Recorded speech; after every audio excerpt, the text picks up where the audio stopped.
everyone, Joe here. I'm going to tell you a little story about a major email disaster that I had that's probably many people's worst nightmare. And it was a costly mistake that if I tell you, maybe you won't make it. And if nothing else, you might get a kick out of the story. So I'm sitting at my desk when an email came in from the head office to the whole company talking about an upcoming company-wide event. It was a well-meaning email, and me being kind of a younger, more arrogant person, I went and forwarded it to a friend of mine within the company, a good close friend of mine, making a snide comment. Not justified, really. You know, you sometimes make snide comments to your friends. And eventually I go and sit back at my desk and said, oh, I didn't hit send. Boom, I hit send. And almost immediately I get a reply saying, bounced message, you can't mail the whole company. And immediately my heart sunk. I got that cold feeling that you got when you were a little kid and you broke a window. I knew I was in trouble.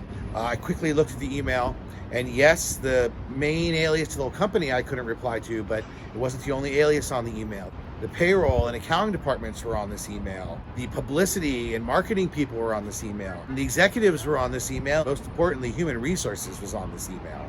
Immediately replied to all again with a profuse apology, saying how it was out of context, and really it was a weak apology. It was clearly I was in panic. Then I mailed the person who sent the email saying, hey, I didn't mean to do that. And then I cleared out my desk. So I kind of kept a policy of only keeping one photocopier box of stuff at your desk. I recommend this for everyone. You should be able to leave your desk with one box with pride and not have to walk back in for a second box. So I quickly gathered up my things, put it into a box, took that box to the car outside, my car, then went to go find my boss. I walked into my boss's office and he goes, I already know. I said, I thought you might. He said, just go back to your desk and sit tight for a minute. So I go back to my desk.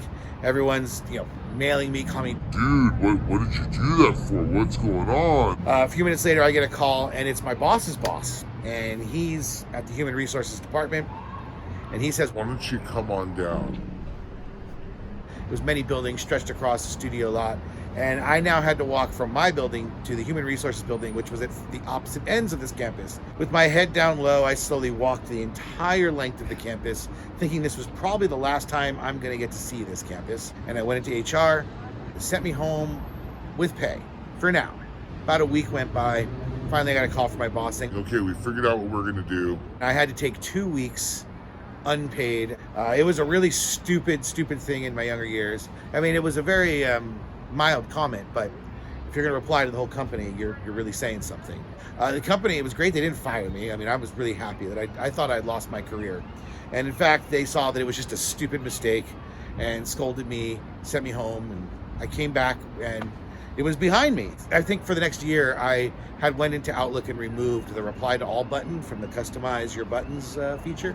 To this day, I am OCD about not hitting send until I check, and then I check the sent mail folder after I sent it to make sure I didn't send it to the wrong people. To be very, very careful with your email. Take that extra moment to see, who am I replying to? Did I reply to all? Did I take the client out of this email before I send this along internally? You don't want that feeling that I had. Thank you to that unnamed company for not firing me.